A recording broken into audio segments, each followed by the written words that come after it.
This resulted in the displacement of all the Christian nations, their extermination or forced assimilation. I am not going to tolerate any more Christians in Turkey, Ministry of Foreign Affairs Enver Pasha declared. The Turks began a plan of genocide towards the Assyrians. There were increasing tensions on the Russian borders with Turkey and Iran.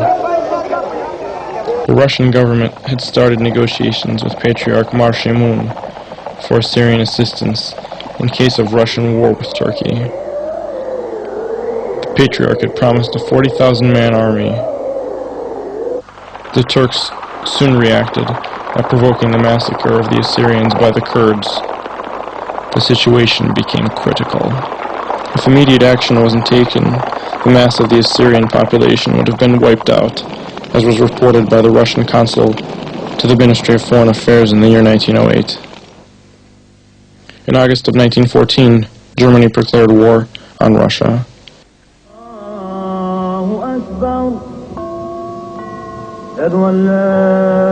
And it was clear that Turkey, as Germany's ally, would enter the war shortly after. The Russians again had activated negotiations with Mar Shemun. Turkey, in return, declared the conscription of Assyrians into the Turkish army. Many Assyrians were now leaving for Russia and Persia. The Turkish government had concentrated its forces on the Russian border and started to arm the Kurds, provoking them against their Christian neighbors. On October 29, 1914, a Turkish and German fleet entered Russian territorial waters. A Russian gunboat was sunk, and Odessa, Sevastopol, and other cities were bombarded. That was an actual declaration of war from the Turks. Active warfare on the land and sea had begun. The Russian command had initiated contact with the Patriarch, calling Assyrians to revolt against the Turks. Outnumbered Assyrians were already fighting Turks and Kurds, who were pressing the Assyrians to the mountains, far from the Russian-Turkish front line. The Patriarch was asking for weapons and ammunition from the Russians. The Turks, in return, imprisoned the Patriarch's brother and family. Your brother will stay alive if Assyrians will stop negotiations with Russians and keep quiet, Turkish authorities declared. The Patriarch replied, I am the leader of my people. I can't betray the nation for one person, even if he is my brother. Hormuzd was executed together with the other members of the Patriarch's family.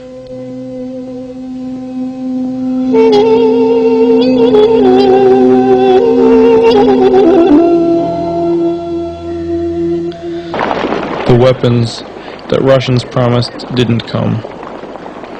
Turkish forces pushed Assyrians high up into the mountains, and the whole nation was on the verge of extermination.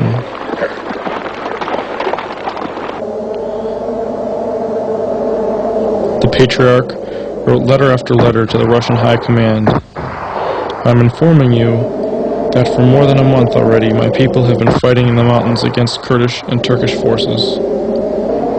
Turks have occupied our villages and burned them all. The Assyrians have fled into the mountains and are dying from starvation.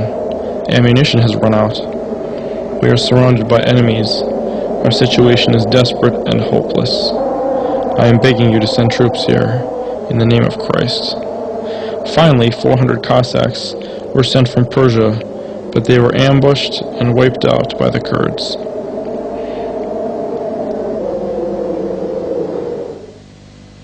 There was no help for the Assyrians to rely on. In this critical moment, the Patriarch decided to accept the Russians' offer to fight the Turks towards Persia, towards the Russian army.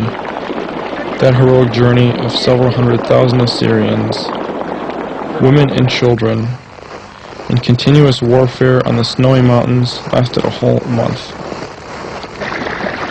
Countless numbers of them failed to get through.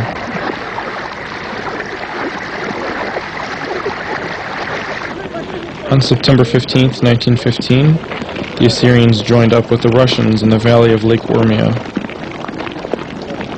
The Russian High Command expressed its admiration for the Assyrians.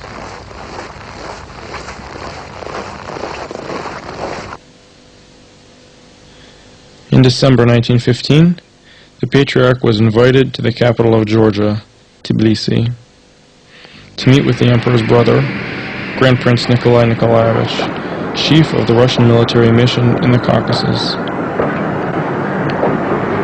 Mar Shimun was given a personal train, and he left for the meeting. It was a long way across Armenia and Georgia.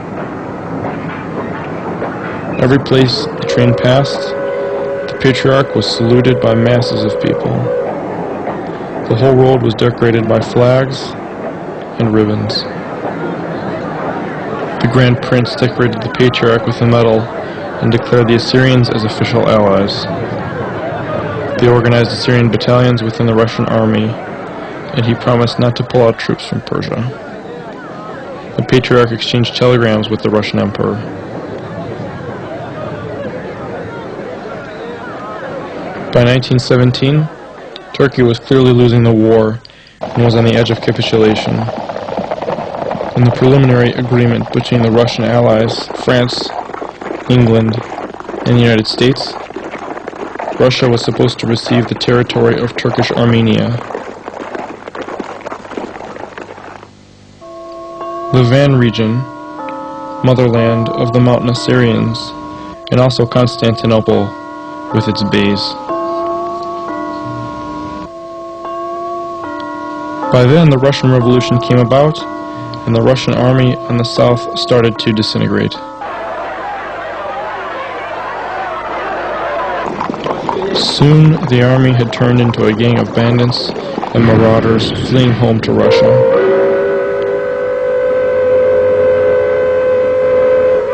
After the Socialist Revolution in December 1917, Russians had made a truce with the Germans and all military actions had ceased.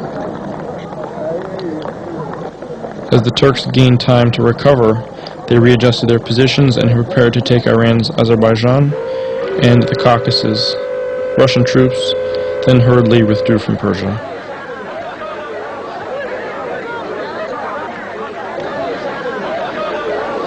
Victor Shklovsky was an eyewitness to these events. His dates and facts may be slightly off, but his images are very vivid.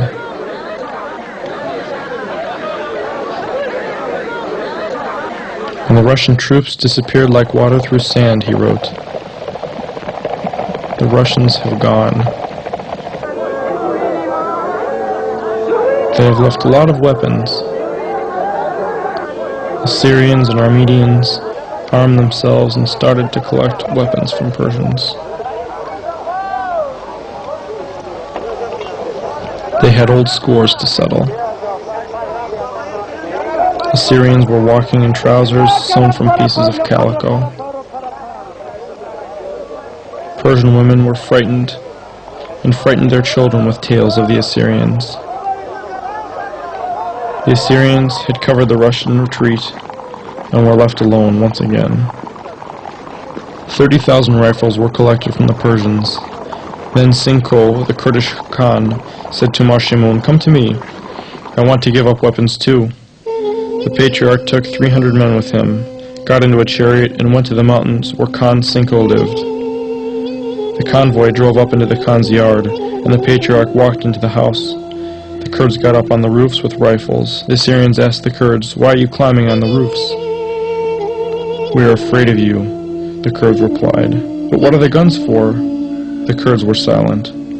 Mar Shimun came out onto the doorsteps. He looked gloomy. The office instructor charged, "Mount!" Kurds fired at once like bells ringing, and then again and again, then a machine gun. Only a few survived.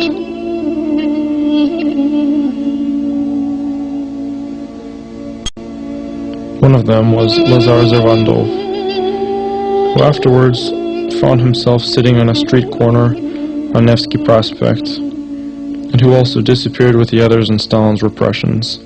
It wasn't known then that the murder of the Patriarch was provoked by the Iranian government, who didn't wish to tolerate armed Assyrians in Persia. Used by the Russians, the English, and others in their political games, they again were alone in hostile surroundings. Victor Shklovsky remembered as an eyewitness, "The Kurds murdered the Patriarch, a man of medium height, wearing a turban, fez, and cassock with an old cross. from the 4th century. He had a ruddy complexion, and his eyes were childlike, white teeth and gray-haired at just 30.